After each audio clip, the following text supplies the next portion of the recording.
지난주에 우리가 본 것은 요셉의 가문, 그러니까 북이스라엘 사람들, 북이스라엘 지파의 가나안 정복기를 우리가 살펴보았습니다. 요셉 지파는 그나마 베델을 차지했잖아요. 그러나 나머지 지파들은 가나안 사람들을 쫓아내지 못하고 함께 거주하면서 그들을 노역만 시킵니다. 하나님이 주시기로 약속하신 땅도 결국은 불신앙으로 차지하지 못하는 데다가 그나마 단지파는 북쪽 산간으로 이주하게 됩니다. 이런 난감한 상황을 초래하게 됐는데 오늘도 언약에 신실하지 못한 하나님과 하나님 말씀에 불순종한 사람을 대조하고 있어요. 하나님은 신실하신데 인간은 그 완전 반대라는 겁니다. 하나님께서 이스라엘 백성들과 맺은 언약은 죄로 인하여 타락하고 부패하여 하나님의 어떠한 은총도 받을 자격이 없는 우리를 하나님께서는 일방적으로 사랑해 주시고 자격으로 치면 안 되지만 그들을 주권적으로 구원하여 주셔서 맺으신 언약이 바로 하나님과 우리가 맺은 언약이라는 거예요. 그러므로 우리 인생들이 하나님과 언약을 맺는다는 것 자체가 사실은 안 될 일이에요. 그러나 하나님의 무궁한 긍휼과 사랑 때문에 그 한량없는 사랑으로 은혜로 우리에게 언약을 맺어주셨습니다. 그래서 이스라엘 백성들과 하나님이 맺은 언약을 은혜 언약이다 이렇게 말을 합니다. 그러니까 은혜가 아니고서는 맺어질 수 없는 언약이라는 겁니다. 그렇게 큰 은혜를 받고 긍휼하심을 따라서 하나님의 언약 백성이 되었으면 우리가 어떻게 살아야 돼요? 그 은혜에 감사하는 모습으로 삶을 드려야 되는데 그분의 영광만을 찬미해야 되는데 그렇지 못했다는 데 문제가 있는 겁니다. 그런데 이스라엘 백성들은 어떻게 했어요? 주신 언약도 지키지 못하고 도리어 하나님이 아닌 우상을 숭배하는 모습이 오늘 나타납니다. 그럼에도 불구하고 하나님은 이스라엘을 버리지 못해. 내 자식이 보는 앞에서 잘못을 해도 그죠? 내 자식이 나를 죽였어. 근데 그 증거물을 어떻게 엄마가 삼켜버리잖아.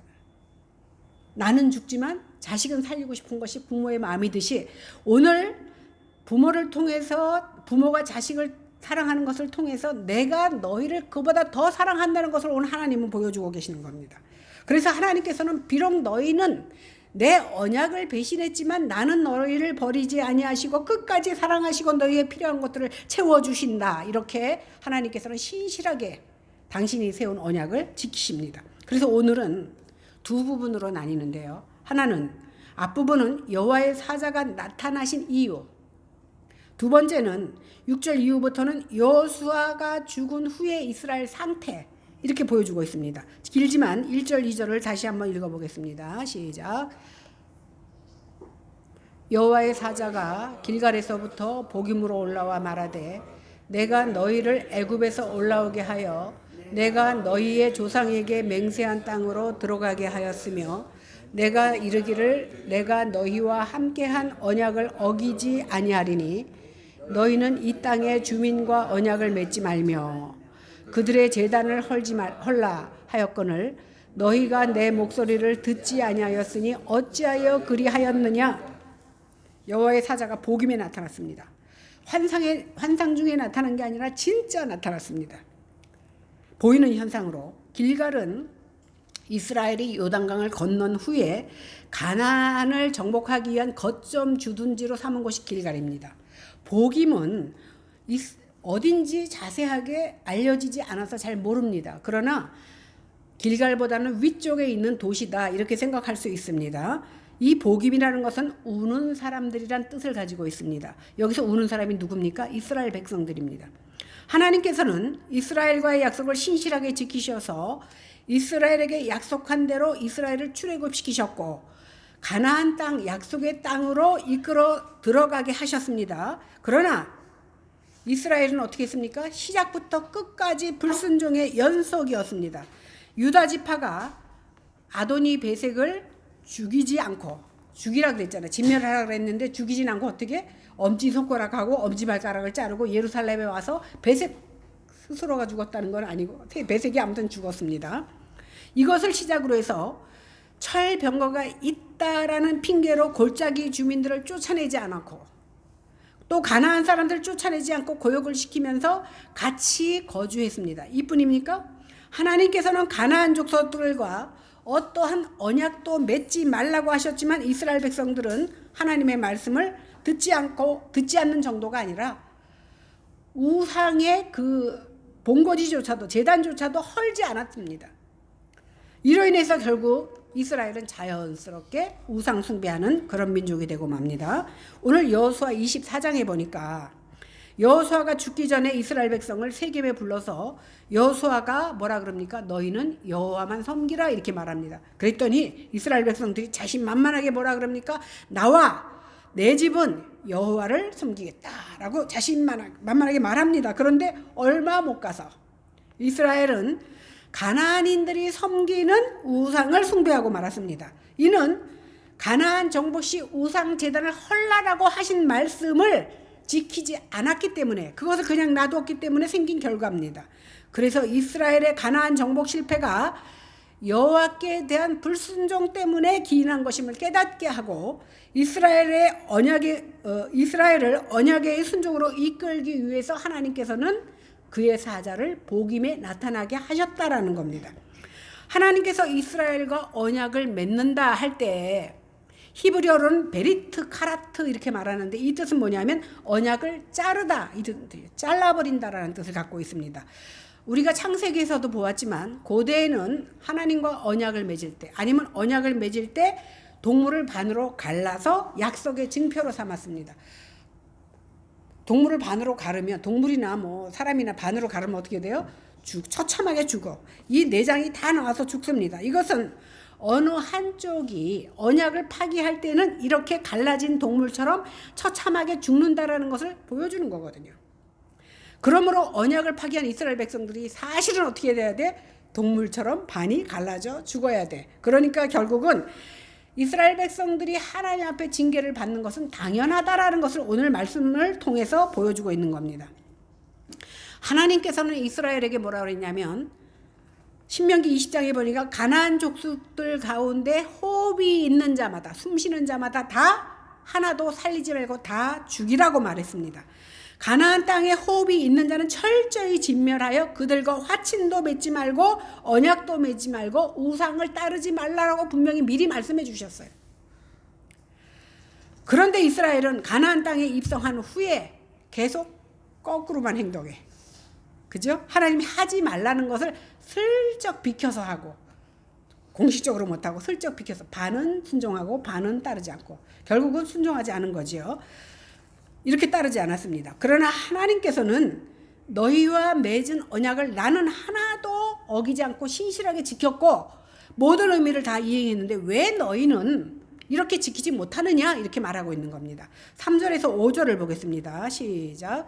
그러므로 내가 또 말하기를 내가 그들을 너희 앞에서 쫓아내지 아니하리니 그들이 너희 옆구리의 가시가 될 것이며 그들의 신들이 너희에게 올무가 되리라 하였노라. 여호와의 사자가 이스라엘 모든 자손에게 이 말씀을 이르매 백성이 소리를 높여 운지라. 그러므로 그것을 이름하여 복임이라 하고 그들이 거기서 여호와께 제사를 드렸더라. 하나님께서는 불순종하는 그들에게 징계를 내리십니다. 이스라엘 백성들이 자기들의 유익을 위해서 남겨오는 가나안 족속이 자기를 찌르는 무기가 된다라는 사실입니다. 이렇게 너희가 남겨놓은 가나안 족속이 너희에게 징계로 나타나리라 이렇게 말하니까 하나님이 징계하시면 어떻게 될 줄 아는 이스라엘 백성들이 막 웁니다. 성경을 그대로 말하면 통곡합니다. 그 민수기에도 보면 이스라엘 백성들이 통곡하는 사건이 많이 나타나거든요. 근데 주로 통곡하는 게 회개하는 통곡이 아니라 자기들이 억울해서 자기들의 그것 때문에 통곡을 합니다. 그래서 자신들의 죄악을 원통이 여기고 울었다는 의미에서 이 지역이 복임이 된 거거든요. 그런데 이스라엘 백성이 이렇게 막 통곡을 했는데도 하나님께서는 뜻을 굽히지 않으십니다. 왜 그렇습니까? 오늘 이스라엘 백성들이 소리 높여 울기만 했지 삶이 안 바뀌었어. 울기는 우는데 잘못했어요 울고 다시 가서 우상한테 가서 빌어. 그러니까 하나님이 뜻을 바꾸지 않습니다. 이렇게 회개의 삶에서 돌이키지 않는 이스라엘 백성들을 향하여 하나님께서는 뜻을 굽히지 않습니다. 그러니까 죄악된 삶에서 돌아서지 않는 것은 다시 말하면 뭐예요? 회개하지 않는 거예요. 백날 울어도 소용없다라는 겁니다. 우리들은 어떻습니까? 하나님을 믿는다고 하는 우리도 이스라엘이 우상을 섬기듯 내 세속적인 가치관을 버리지 못하고 살아갑니다. 나는 한 번도 우상을 섬긴 적이 없는데, 하나님 아닌 다른 형상을 모신 적이 없는데라고 말하지만 우리가 섬기는 우상은 뭐예요? 세속적인 가치관이 우리에게 있다면 그것이 우상이라는 겁니다. 그것을 버리지 못하면서 말씀을 들을 때는 그렇구나, 이렇게 어리석음을 한탄하고 눈물을 흘리다가도 금방 어떻게 다시 교회 밖을 나가면 이전의 삶으로 돌아간다는 거예요. 결국 이스라엘 백성들이 울기는 울었지만 다시 우상의 신전 앞에 갔던 것과 다를 바가 없다라는 겁니다. 그러니까 이스라엘이 복음에서 하나님께 제사를 드렸지만 삶이 변하지 않았던 것처럼, 오늘날 우리가 주일날 나와서 예배를 드리지만 또 하나님을 섬긴다고 말은 하지만 내가 놓지 못하는 재물이, 내가 놓지 못하는 쾌락이 내 옆구리에 가시가 되고 올무가 되어서 돌아온다는 것을 오늘 성경을 통해서 말씀해 주고 있습니다. 결국 이 하나님의 징계로 말미암아 이스라엘 백성들은 그렇게 원하던 가나안 땅에 들어왔음에도 불구하고 안식을 누리지 못하고 비참한 처지에 빠지게 되는 겁니다. 그런데 징계의 의미로 가나안 족속을 남겨둔 것이 사실은 하나님의 사랑입니다. 하나님이 강제적으로라도 쫓아낼 수 있었을 거 아닙니까? 하나님이시니까. 왜 그러냐면 가나안 족속이 이스라엘 백성에게 가시가 되어준 것 때문에 이스라엘 백성들이 고통을 당하고 그 고통 때문에 하나님께 부르짖을 수 있는 기회가 됐다라는 겁니다. 이것이 참으로 놀라운 하나님의 은혜입니다. 그러니까 고난 속에는 하나님을 바라볼 수 있는 눈이 들어가 있다라는 겁니다. 그래서 이스라엘은 하나님을 버렸지만 하나님은 이스라엘을 버리지 못하고, 그것이 바로 우리에게는 소망이 된다라는 사실입니다. 이런 하나님의 끝없는 열심과 사랑이 결국은 어떻게 나타납니까? 예수님을 이 땅에 보내주시는 것으로 나타났고, 예수 그리스도를 십자가에 죽게 하심으로 말미암아 우리 인생들의 근본적인 그 불순종, 그 불신질할 수밖에 없는 죄의 문제까지도 해결해 주셨다라는 겁니다. 그래서 이제 예수님을 믿고 구원받은 자는 그리스도 안에서 하나님과 새로운 언약 관계에 있게 된 것입니다. 그래서 예수님께서는 뭐라고 그랬습니까? 내 피로 세운 새 언약이다, 이렇게 말씀하고 있습니다. 이 새 언약은 이스라엘 백성들이 깨뜨렸던 옛 언약, 이스라엘 백성들은 하나님과 언약을 하고 그 언약을 깨뜨리면 죽을 줄 알면서도 당장 눈앞의 것 때문에 언약을 깨뜨렸잖아요. 그러나 이 새 언약은 깨뜨리지 못하는 언약입니다. 왜 그런가 볼까요? 예수님께서는 온전히 하나님께 복종하심으로 신실하게 그 언약을 이루셨습니다. 그런데 그 신실하신 예수를 믿는 우리도 예수님이 이뤄놓으신 그 신실하신 언약을 그대로 전가받습니다. 그러기 때문에 우리가 그리스도 안에서 온전히 의롭고 신실한 백성으로 하나님 앞에 설 수 있게 된 겁니다. 왜? 내가 잘나서가 아니라 내 안에 있는 예수 그리스도가 보증해 주시는 겁니다. 그래서 그 보증으로 말미암아 우리도 예수님과 똑같은 대접을 받게 되고 그 신실하심에 참여할 수 있게 되는 겁니다. 때문에 하나님께서는 우리가 지은 죄와 허물을 기억하지 아니하시고 우리를 값없이 사신 예수 그리스도로 말미암아 구원에 이르게 하셨다는 겁니다. 이게 바로 은혜입니다. 또한 실질적으로 성령을 우리 안에 주심으로 말미암아 우리는 죄를 따라갈 수밖에 없는 죄인인데 성령께서 우리를 인도해 주심으로 말미암아 순종하는 삶을 살 수 있도록 해 주시고 그 은혜를 공급해 주시기 때문에 하나님의 언약의 백성으로서 살아갈 수 있도록 지금도 우리를 지도하고 계시다는 사실입니다. 6절과 7절을 보겠습니다. 전에 여호수아가 백성을 보내매 이스라엘 자손이 각기 그들의 기업으로 가서 땅을 차지하였고 백성이 여호수아가 사는 날 동안과 여호수아 뒤에 생존한 장로들 곧 여호와께서 이스라엘을 위하여 행하신 모든 큰일을 본 자들이 사는 날 동안에 여호와를 섬겼더라. 갑자기 전에 이 말이 나옵니다. 이 말은요 여호수아 24장에 나오는 끝부분을 갖다가 인용한 겁니다. 그 의도는 뭐냐 하면 여호수아는 여호수아의 마지막 죽음과 장례를 기록함으로써 그를 기리고자 한 것이지만, 그러니까 여호수아 24장에서는 여호수아를 기리기 위해서 쓴 건데, 오늘 사사기에서 이거를 쓴 거는 뭐냐면 왜 여호수아가 죽기 전과 죽고 난 뒤에 너희가 달라졌느냐, 이것을 보여주려고 쓴 거예요. 임종을 눈앞에 두었던 여호수아는 백성들을 세겜 땅으로 부릅니다. 그래서 언약을 갱신하고 율법과 법도와 율례를 베풉니다. 그런 후에 이스라엘 백성들을 해산시키고 이스라엘 백성들은 각기 그 허락하신 부여받았던 분배받은 각자의 영토로 되돌아갑니다. 이스라엘이 여호수아가 살아있을 때 믿고 따랐던 결과 여호수아가 정복할 그 활동을 지휘하면서 지파별로 땅을 분배받고 땅을 차지할 수가 있었습니다. 하나님 앞에 순종할 때. 지금 새삼스럽게 옛날 일을 말하고 있는 것은 이스라엘 백성들이 하나님을 잘 섬겼던 시기는 여호수아가 살아있을 때와, 그 다음 뭐라고 나오죠? 여호수아와 함께 일했던 장로들이 살아있을 동안에는 이스라엘 백성들이 순종하며 따랐습니다. 그런데 여호수아가 죽고 그 후에 일어난 세대는 하나님을 잘 알지 못했다, 이렇게 말하고 있습니다. 하나님을 알지 못했다라니까 아예 모르는 건 아니에요. 왜냐하면 엄마나 아버지로부터 들은 말씀이 있어요. 그래서 전혀 모르는 게 아니라 깊이를 알지 못했다라는 겁니다.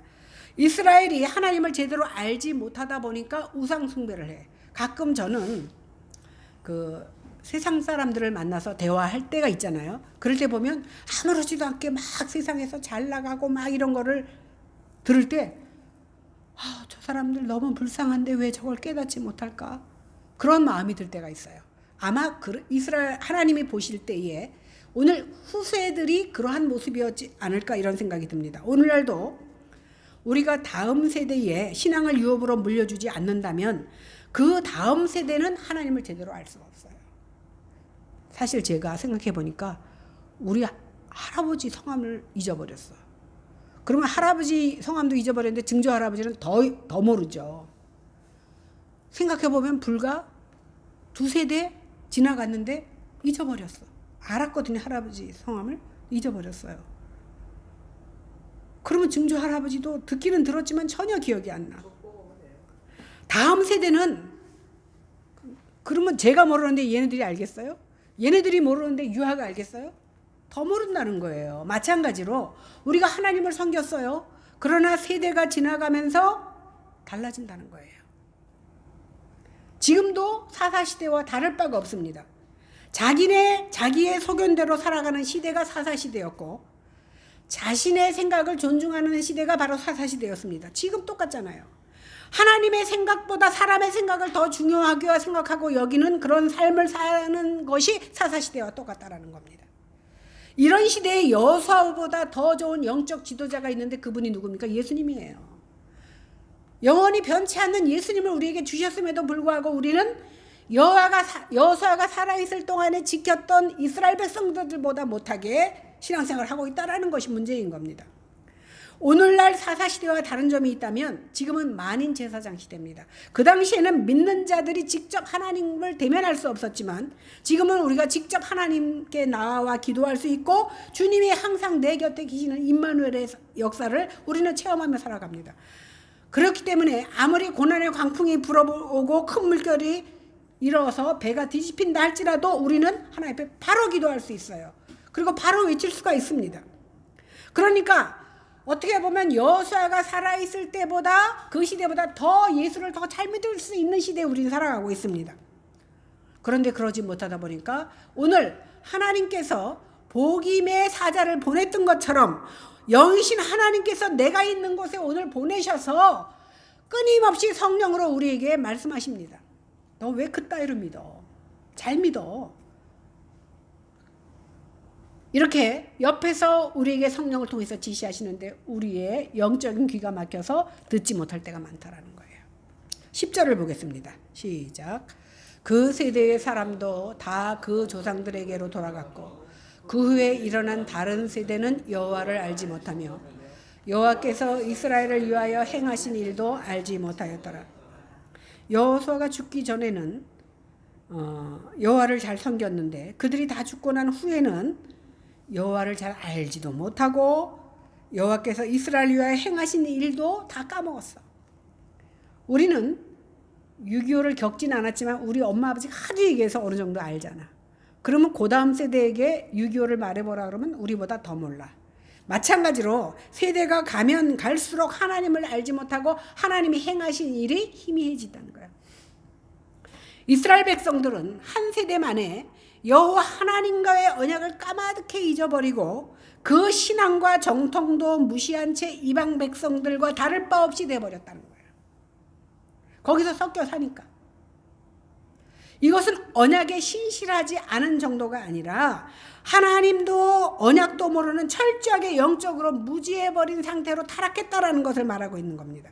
이것이 누구 책임입니까? 첫 번째로는 1차적으로는 본인들 책임이지만 2차적으로는 부모들의 책임입니다. 즉 이스라엘 백성들이 후세대들의 신앙교육에 실패하고 있었음을 보여주고 있습니다. 오늘 신명기 6장의 말씀에 보면 하나님께서는 자녀들의 신앙교육에 대해서 힘쓸 것을 명령하셨습니다. 이스라엘아 들으라. 우리 하나님 여호와는 오직 하나인 하나님이시니 너는 마음을 다하고 성품을 다하고 힘을 다하여 내 하나님을 내 여호와 하나님을 사랑하라. 오늘날 내가 내게 명하는 이 말씀을 너는 마음에 새기고 내 자녀에게 부지런히 가르쳐서 집에 앉아 있을 때나 길을 걸어갈 때나 누워 있을 때나 일어날 때든지 이 말씀을 강론할 것이며 또 이것을 내 손목에 매어 기호를 삼으며 내 미간에 붙여 표를 삼고 내 집 문설주와 바깥문에 기록할지니라. 제가요 쉐마 교육을 했어요. 쟤네들은 기억할지 몰라도 유미 햄이 이스라엘은 난지 8일 되면 쉐마를 시작합니다. 쉐마라는 말은 들으라. 난지 8일 되면 말씀을 계속 귀에다 읽어줍니다. 그러니까 알아듣든 못 알아듣든 계속 읽어줘요. 그리고 우리 유미가 그 말 막 뛸 때 주기도문 사도신경을 하고 저는 잼잼 이런 거 안 가르치고요. 할렐루야 아멘 처음 단어를 하나님부터 가르쳐 주려고 말도 안 되는 하나님, 예수님, 성령님부터 계속 반복해서 했어요. 성경을 계속 녹음기로 틀어주고 내가 계속 읽어줄 수 없으니까 그렇게 쉐마를 시켰듯이 이스라엘 백성들은 난지 8일 되면요 쉐마를 틀어줍니다. 하나님 말씀을 반복해서 들려주는 쉐마 교육을 시켰습니다. 그렇기 때문에 고국에서 전쟁이 일어났을 때 그들이 책가방을 버리고 총을 들고 고국으로 달려올 수 있었던 겁니다. 이것이 바로 시오니즘이거든요. 하나님은 또한 여러 가지 절기나 사건들을 통해서 자녀들을 교육하도록 하셨습니다. 그래서 하나님께서는요 매번 세대가 바뀔 때마다 새롭게 언약을 갱신하시고 또 출애굽을 시키는 것이 아니라 한번 구원 주신 것 또 출애굽 시키신 것을 부모를 통해서 계속해서 교육받을 수 있도록 말씀하신 겁니다. 그러니까 신앙의 전통을 이어갈 수 있도록 부모들이 하라고 말씀해 주신 겁니다. 그것을 나타낸 것이 바로 할례입니다. 할례는요 옛날에 그 돌칼로 맞추기도 하지 않고 제가 할례 돌을 갖고 왔는데 없어졌어요. 이사 몇 번 하다가 애굽에 갔을 때 제가 이 돌로 할례를 했습니다. 그래서 그걸 가져왔어요. 그걸 가져왔었는데 없어졌는데 할례를 한다는 의미는 뭐냐면 나는 죽는다는 거예요. 할례 세례가 다 나는 죽고 주님이 살아있는다는 뜻이거든요. 하나님은 살아계시고 우리는 하나님 앞에서 말씀 앞에서 죽는다는 것을 보여주는 겁니다. 이것을 후세에 전달하도록 할례를 시켰는데 왜 그러냐? 어린 아이 때부터 언약 백성으로서 신앙 교육할 것을 이스라엘 백성들에게 명령한 겁니다. 그래서 그냥 시간 날 때 하나님 말씀을 들려줘라가 아니야. 뭐라고 그랬어요? 앉았을 때나 서 있을 때나 길을 갈 때든지 일어날 때나 설 때나 아무 때든지 하나님 말씀을 묵상하며 살라고 교육하라 그랬습니다. 하나님은 이 일을 매우 중요하게 생각하셨습니다. 그러므로 하나님을 사랑한다면 이 일에 열심을 해야 됩니다. 그래야만이 하나님이 어떤 분이신지 알고 열심을 낼 수 있는데 너희가 하나님을 모르다 보니까 하나님을 섬기지 못하고 이방신을 섬기기는 그러한 놀라운 일이 생긴 겁니다. 그래서 이스라엘 백성들은 때를 얻든지 못 얻든지 시키지 않아도 만나는 사람마다 하나님을 증거해야 됨에도 불구하고 그렇지 못한 삶을 살았던 겁니다. 그러므로 구원의 확신이 있는 사람이라면 자식들이 신앙에서 탈선하는 것을 보고 어떻게 가만히 있겠습니까? 오늘 본문에서 이스라엘 백성들이 자녀들에게 신앙교육하지 않은 것은 어떤 의미에서 보면, 보세요. 내가 아는 만큼 가르쳐. 그죠? 그 글자도 모르는 사람이 애가 학교에 가는데 글자를 가르쳐서 보내겠습니까? 딴 사람한테 돈을 줘서 맡길 수는 있지만 자신이 가르치지 못하는 거예요. 왜? 내가 알지 못하기 때문에. 그래서 저는 옛날에 구역장 할 때 6명을 주셨는데 제가 16명을 만들었어요. 1년 만에. 근데 그 성경 매주 구역 보고를 할 때 전도상이 제일 크고 몇 명 모인 거 인원수, 그다음에 다 합해서 토탈 성경을 몇 장 읽었느냐 할 때 성경을 나 혼자 아무리 읽어도, 저는 그때 엄청 읽었지만 아무리 읽어도 혼자 읽는 것보다는 여럿이 읽는 게 낫잖아요. 그래서 달력 뒤에다 놓고 할머니들에게 글씨부터 가르쳤어. 글씨를 가르치니까 몇 개월 되니까 띄엄띄엄 읽더라고요. 그래갖고 담은 몇 장이라도 읽어오는 거야. 하나님의 말씀을 접해야 신앙이 자라지요. 말씀을 통하지 않고는 신앙이 자랄 수가 없어요. 그래서 그러한 모습으로 그래갖고 우리가 16명이 다 1등 해갖고 파티쿠커, 그때 한참 유행하는 파티쿠커 전부 선물을 받았던 기억이 있습니다. 제가 신앙에는 욕심이 많아서 교회에서 1년에 한 번씩 어떤 성경 다독 대회, 성경 읽기 대회, 성경 퀴즈 하면 전부 1등을 쓸었어요. 청년들이 저 때문에 자기들이 쓸었는데 제가 나타나고 나서는 자기들이 1등을 못 하니까, 그러니까 1등 안 하려면 하지 말자 주의였어요. 그래서 성경 일자로 막 읽고 성경 퀴즈 내가면 막 악착같이 공부해 갖고 나가서 1등 하고 그랬어요. 사실은 그런 세상 욕심은 없어도 그런 신앙적인 욕심을 우리가 가질 수 있으면 좋겠습니다. 이렇게요. 부모가 하나님을 경외하지 못하고 하나님을 제대로 알지 못하면 내가 신앙이 없는데 뭘 가르칠 수 있겠습니까? 내가 언약이 신실하지 못한데 어떻게 언약에 대해서 설명할 수 있겠느냐는 겁니다. 그러니까 자녀들이 신앙 없음을 보면 엄밀히 따지면 부모가 신앙이 없구나라고 생각할 수 있다라는 겁니다. 왜? 그 신앙이 자녀들에게 흘러가기 때문에 그렇습니다. 오늘날도 마찬가지입니다. 자녀가 신앙이 없고 세상을 쫓아 살아가고 있는데도 그 자녀를 향한 애통하는 눈물이 없고 그 자녀를 위한 기도가 없다면 결국 부모 자신의 신앙이 없다라는 것을 입증하고 있는 겁니다. 공부 안 하는 자식이 귀가 따갑도록 공부해라 공부해라 공부해라 하면서 교회 빠지는 것은 왜 잔소리하지 않습니까? 그러니까 신앙생활을 엉망으로 하는 것을 보고도 별 문제의식을 느끼지 못하고 세상에서 잘 나가고 성공하고 공부 잘하는 것을 칭찬하고 있다면 내가 잘못됐다라는 거예요. 그 자녀가 잘못된 게 아니라. 그러니까 이렇게 심각한 상황에 처해졌을 때 1차적으로 영적으로 부모가 잘못됐다는 것을 깨닫고 그 자식이 위기가 아니라 내가 먼저 위기라는 사실을 깨달아야만이 자녀들에게 바른 교육을 시킬 수 있는 겁니다. 지금 교회마다요 주일학교가 다 줄어듭니다. 그리고 사실은 주일학교 안 가도 돼요. 왜? 초대교회는요 회중 예배를 드렸어요. 회중 예배는 뭐냐면 어린아이부터 노년에 이르기까지 한 곳에서 예배를 드립니다. 우리가 생각하기에 물론 세대별로 교육을 시키는 것은 중요하지만 하나님께서는요 이 말씀을 통해서 심장의 마음의 신비에 꽂힐 수 있는 성령의 역사하게 하시기 때문에 어린아이도 이해할 수 있고 나이든 무식한 사람도 이해할 수 있게끔 성령께서 역사하신다는 말입니다. 아무리 제가 설교를 어렵게 한다 그럴지라도 일자 무식에게 하나님이 감동해 주시면 그 사람의 마음을 움직이게 하시고 그 사람에게 깨닫는 영을 허락하신다는 겁니다. 그래서 문제는 뭡니까? 내가 모르는 것이 문제예요. 그래서 너희는 힘써 하나님을 알라고 오늘 말씀하고 있습니다. 그러니까 조상들이 경험한 하나님도 모르고 가나안 신을 따르고 있는 이스라엘 백성들과 우리가 달라야 된다라는 거예요. 내가 이대로 신앙생활하고 세속적인 것에 매여서 살아가고 있다면 이스라엘 백성들과 다르지 않다라는 것을 오늘 사사기를 통해서 우리에게 알려주시고자 한다는 말씀입니다. 그러므로 정신을 차리고 내가 먼저 이 복음을 깊이 깨닫고 누리고 우리 마음에 새겨야만 많은 사람들에게 복음을 전할 수 있고 내 자녀들에게 복음을 심어줄 수 있는 겁니다. 자녀 신앙교육을요, 우리 애들 교회 나가.